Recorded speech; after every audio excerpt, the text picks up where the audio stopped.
Tommy caused trouble again at kindergarten, lifting a girl's skirt and getting caught by her parents. This is inappropriate behavior, Tommy.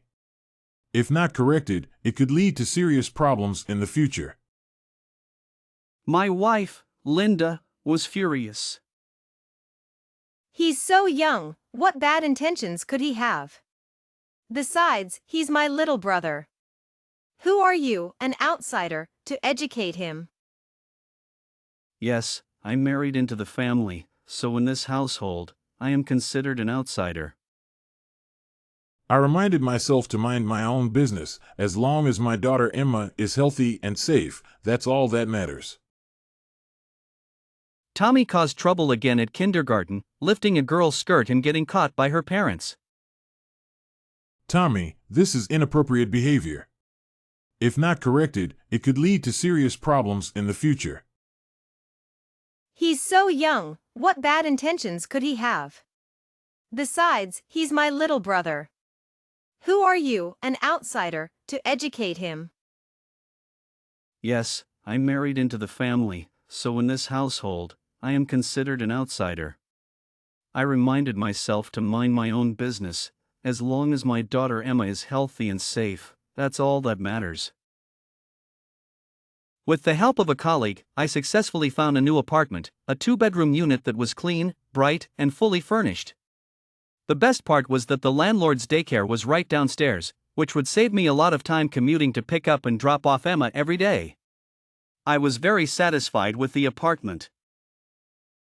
When I took out my bank card to pay the rent, I realized that I had far less money than I thought. The reason for the shortage was obvious. Linda had been secretly using the money to support Margaret's family.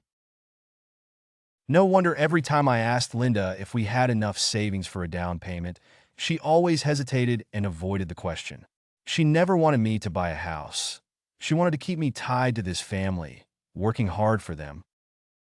When Linda and I were discussing marriage, I had clearly stated that we should rent a place for a few years first. With our combined efforts, buying a house would be within reach.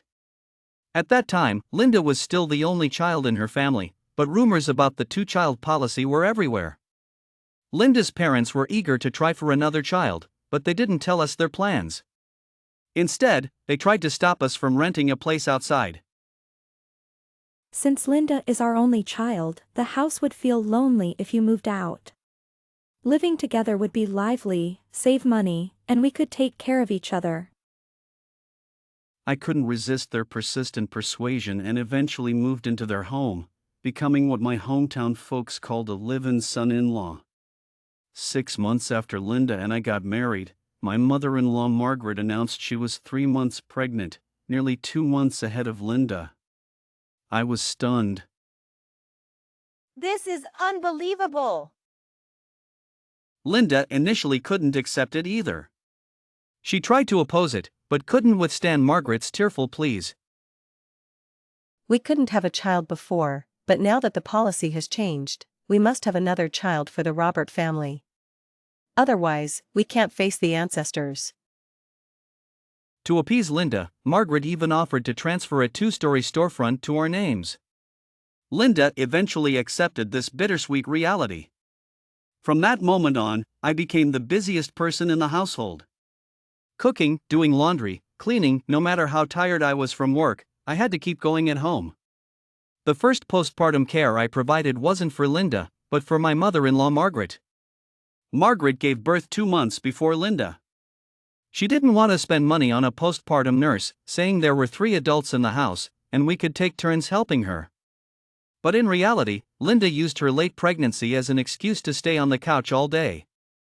My father-in-law Robert pretended not to hear Margaret's requests while he listened to his radio. Only I was left to make soups, cook porridge, and wash diapers, doing everything I could. That period was the darkest time of my life. Busy at work during the day, and equally busy at home at night. I was so overwhelmed that I nearly fell into depression. As the children grew older and started school, the physical burden lessened, but the financial demands increased. Margaret and Robert were locals with a house and a storefront. Their income came from renting out the storefront, and initially, they lived comfortably. But after Tommy was born, their income became insufficient. They were too lazy to take on part-time jobs and looked to Linda and me for support. I don't know how they managed to brainwash Linda this time, but she devoted herself to Tommy without complaint, as if he were her own child. Tommy always got the best food and toys first, while Emma had to wait. Even on Emma's birthday, Tommy would blow out the candles first before Emma could have her turn. Whenever there was a conflict, it was always Emma's fault. If Tommy was upset, he would take it out on Emma's toys. If Tommy didn't do well in school, he would tear up Emma's test papers beyond repair. In 4th grade, the school recommended a summer camp. With a limited budget, Linda unhesitatingly gave the best luxury 7-day trip to Tommy, while Emma could only attend a local study camp. Fortunately, my Emma was understanding. With my constant encouragement, she grew up cheerful and healthy. I took the keys from the landlord and led Emma step by step to our new home. When the door opened, Emma jumped with joy. Daddy, is this really just ours? Can I jump around? Can I sing loudly? Can I put my drawings on the wall without anyone tearing them down? With tears in my eyes, I nodded. My dear Emma, my sweet little Emma, finally didn't have to live under someone else's shadow anymore. After settling Emma in, I applied for a job transfer at my company, moving from an after-sales service manager to a salesperson. I wanted to strive for a better future for Emma and me. It's been 2 months since we moved out. Every day, I go to work, come home, and take care of Emma. From the initial chaos to now handling everything with ease, I feel full of energy and hopeful for the future. In these 2 months, Linda hasn't visited Emma even once. I know she's sulking, betting that I will eventually return. During this time, I've also spent quiet nights reflecting on our marriage. What role has Linda played in our over 10-year-long marriage? She gave me initial warmth and a sense of belonging, gave Emma life, but beyond that, there's only coldness and disappointment. She never offered a word of comfort when I was exhausted, nor did she ever provide a warm embrace when Emma had nightmares at night. She would just follow Margaret's lead in accusing me of not doing enough for the family. When I did my best, they would frown and scold me for meddling too much, calling me an outsider. She spent every penny I earned generously on the family with the last name, giving Emma and me only outdated seasonal items. She was like a needle deeply embedded in me, greedily siphoning my fresh blood to supply her extended family, never ending. After being numb for over a decade, I finally woke up in pain. Now, I want to pull out this needle. I began to think about how to bring up the topic of divorce with Linda, but unexpectedly, she called me first. Her voice on the phone was urgent and panicked. John, come to the Central Hospital quickly, and bring more money. At that time, I was about to take Emma to the zoo. Hearing her panicked tone, I quickly entrusted Emma to the landlord downstairs who ran a tutoring center and drove to the hospital. When I found Linda, she was pacing anxiously at the hospital entrance. Linda, what happened? Who's in the hospital? It's Tommy.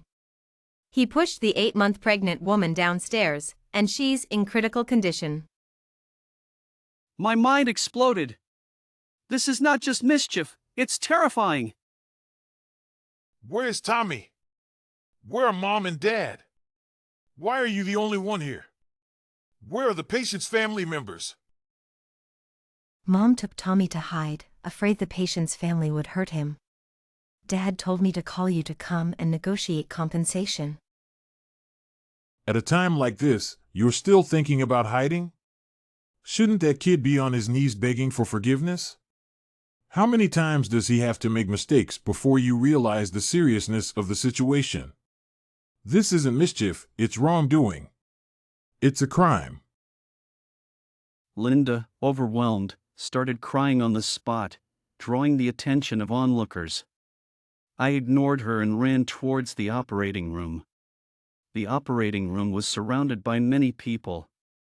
I pushed through the crowd and saw Robert kneeling inside, tearfully begging the pregnant woman's family. The child didn't know any better. Please, have mercy and forgive us this time.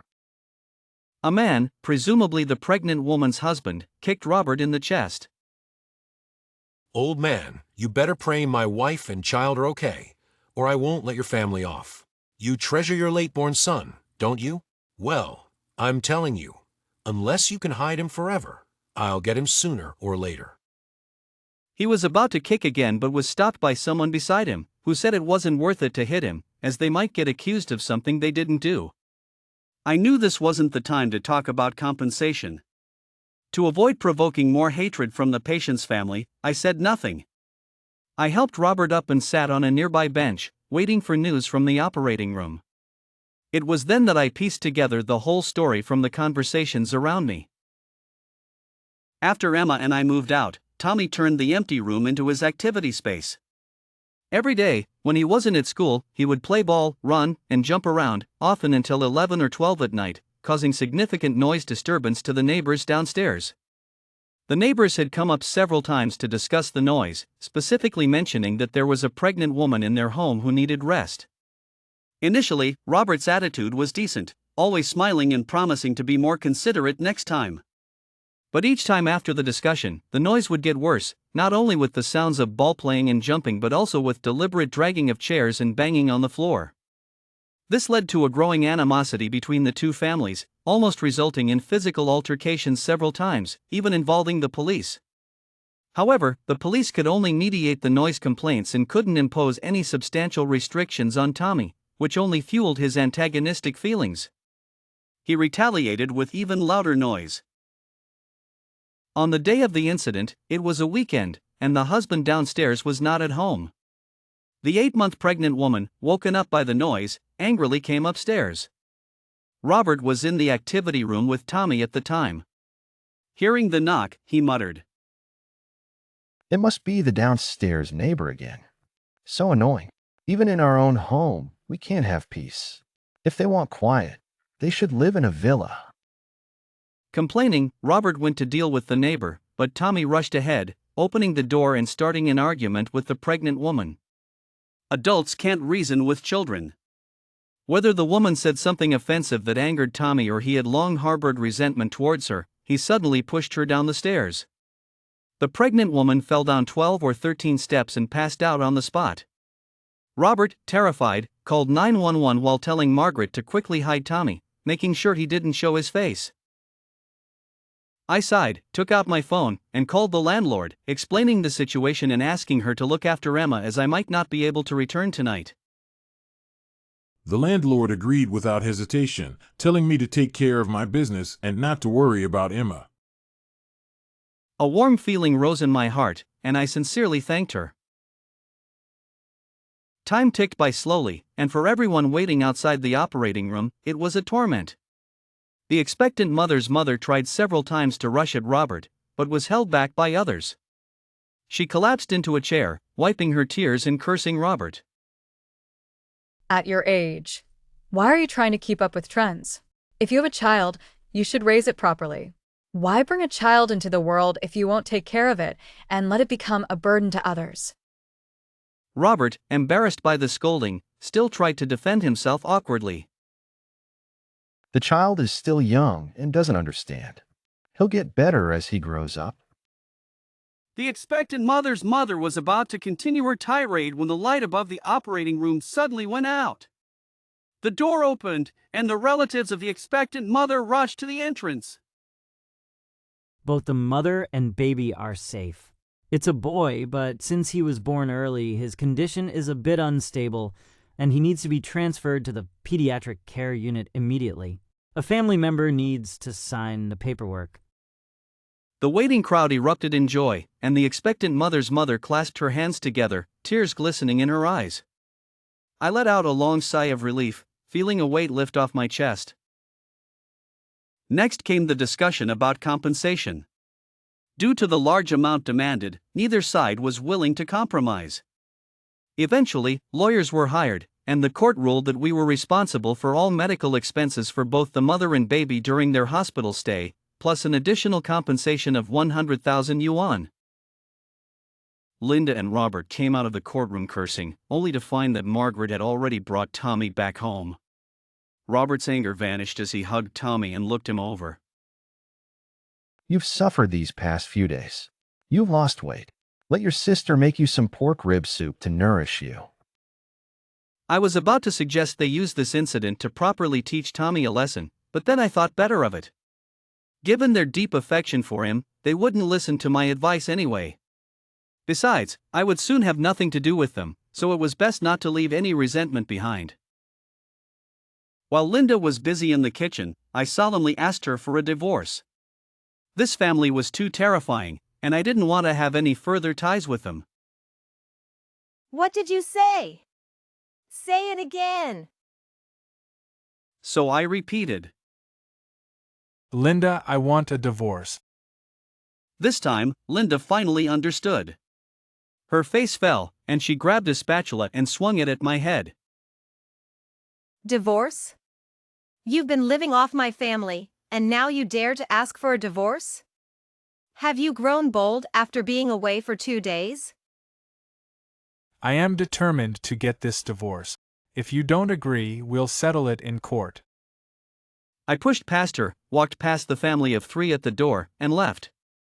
As I reached the stairwell, through the slightly ajar door, I heard Margaret scolding Linda.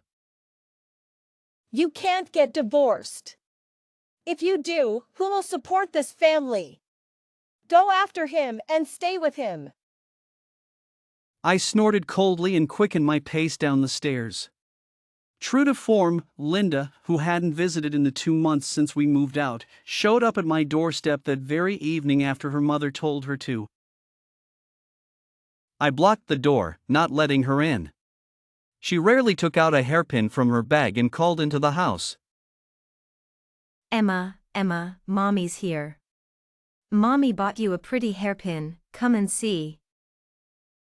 Emma, who was drawing in the living room with her back to her, didn't move an inch. Linda's face fell. You really have a bad heart. Are you teaching Emma not to recognize me as her mother?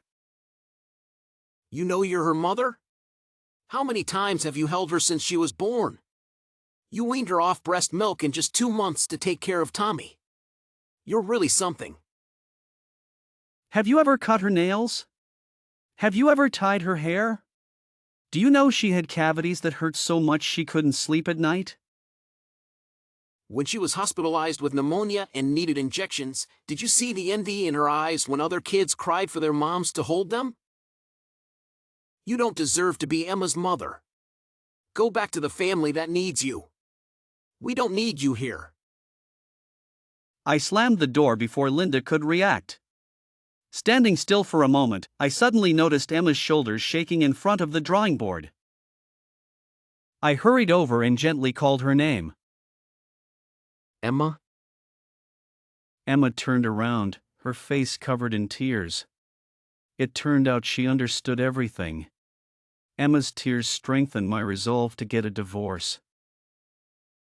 I filed for divorce with the court as quickly as possible, but during the first hearing, Linda's tearful and seemingly genuine repentance led the court to deny the divorce. I had to wait another 6 months to file again. I felt disheartened.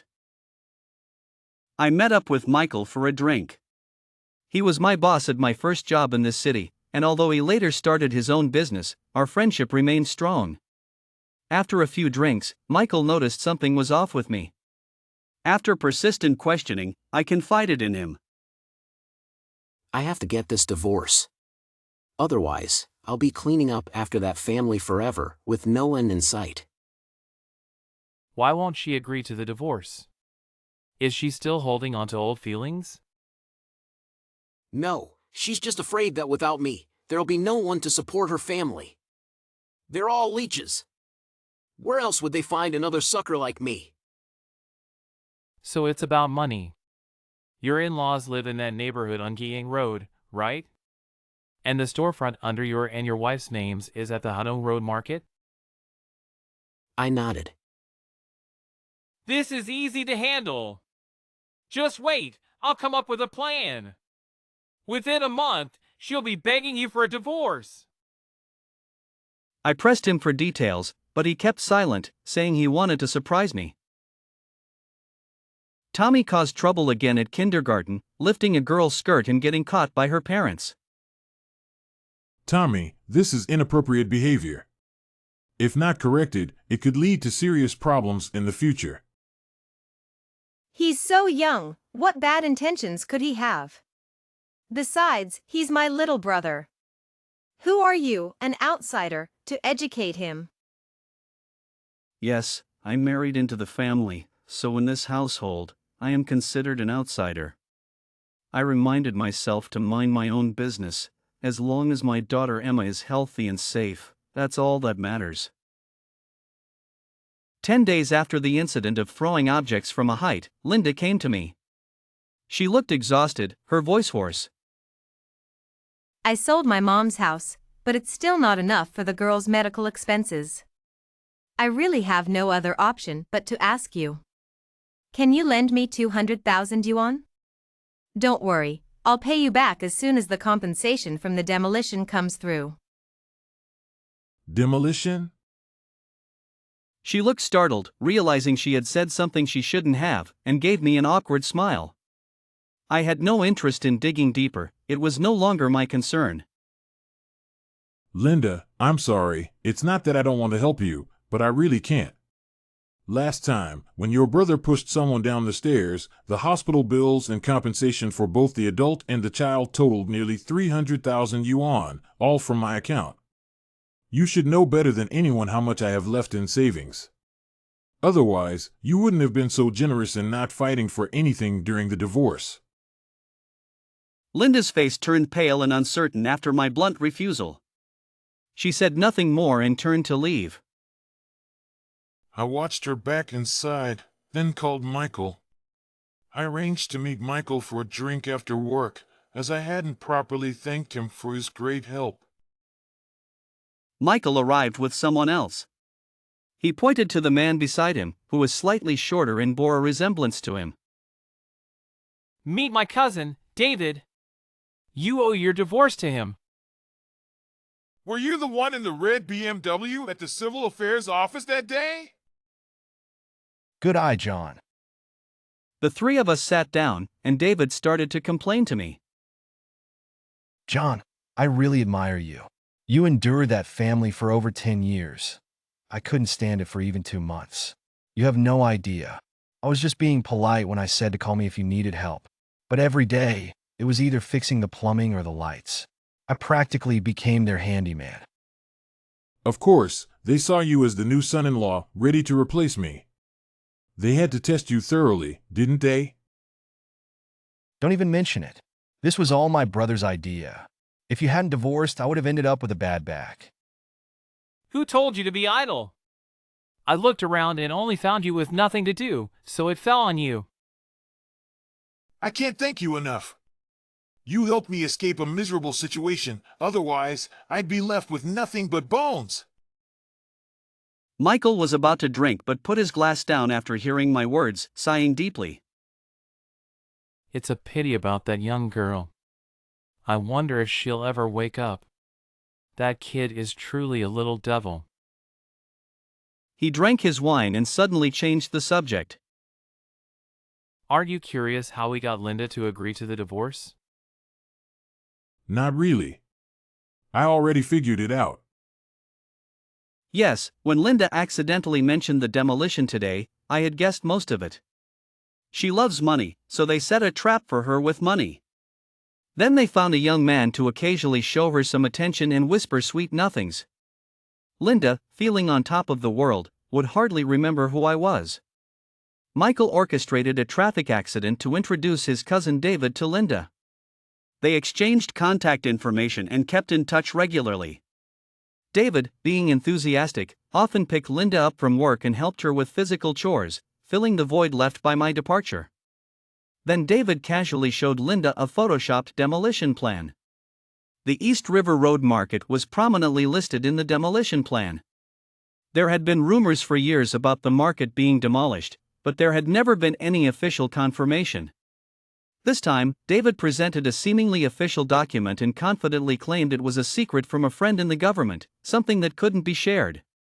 Linda, seeing David's serious and earnest face, believed the news was credible. The rumor that had been circulating for 4 or 5 years might finally come true. She was about to come into a lot of money and had a more attentive and obedient David in front of her. Why wouldn't she rush to divorce me and keep the demolition compensation for herself? But in the end, she fell into someone else's trap. As I drank, the restaurant filled up, and conversations about family matters increased. At a nearby table, 2 middle-aged people were talking animatedly, slapping the table in anger. That family is really something. After such a big incident, they ran away with that brat. It's inhumane. Did they really run? Yes, the couple took that little rascal and ran overnight. Their daughter had something to do and couldn't leave. The next day, she tried to run but was caught at home. Now they've sold the house and are scrambling to gather money for medical expenses. What a tragedy. Kids these days are terrifying. It's the parents' fault. If they don't take responsibility, the kids will do whatever they want. I thought for a moment, finished my last glass of wine, and took out my phone to transfer 50,000 yuan to Linda. Not for anything else, but so that the girl lying in the ICU, who suffered this undeserved misfortune, could continue to receive timely treatment.